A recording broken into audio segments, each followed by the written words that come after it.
Hello everyone, I hope everyone is enjoying their day. I appreciate you viewing my channel. Please join my channel and subscribe to remain up to speed on the newest market news. Let's examine the most recent market trends.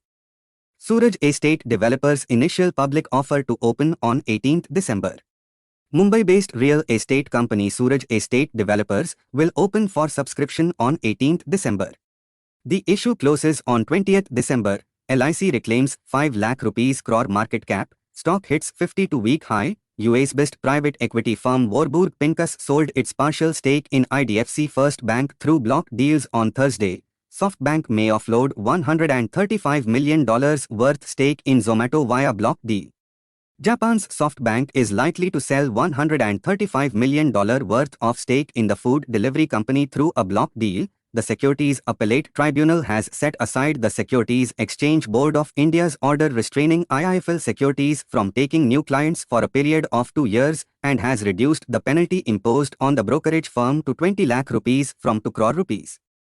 The RBI commenced its 3-day Monetary Policy Committee meeting on 6 December 2023. The committee's verdict on the crucial policy rates is eagerly awaited and is scheduled to be disclosed on 8 December 2023. The initial public offering of DOMS Industries Limited will open for bidding on 13th December and close on 15th December 2023. Established in 2006, DOMS Industries operates as a prominent player in the stationery and art product sector. These 5 stocks disappointed the street investors the most: VMRT9, Aavas Financiers, UPL, Aditya Birla Fashion Retail, and Greenpanel.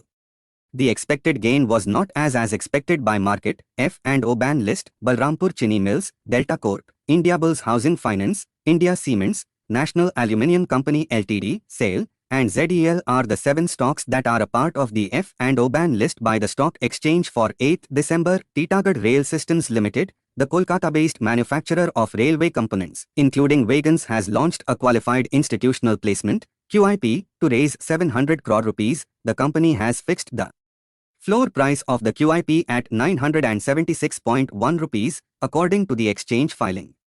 The floor price is almost at par with the stock's closing price of 983 rupees on Thursday. Tata Power becomes the 6th Tata Group company to cross 1 rupee lakh crore market cap. The Tata Power stock has delivered returns of 51.7% in 2023. Stock closed at 207.7 rupees on 30th December 2022 and 72.7% from the 52-week low of 182 rupees and 45 paise in March 2023. TCS share buyback: investors tendered nearly 7 times more shares in the 17,000 crore rupees buyback program of Tata Consultancy Services (TCS) than what the country's largest software exporter intended to repurchase. Union Finance Minister Nirmala Sitharaman on Thursday played down expectations for the upcoming interim budget in February, ruling out any spectacular announcements before the general elections.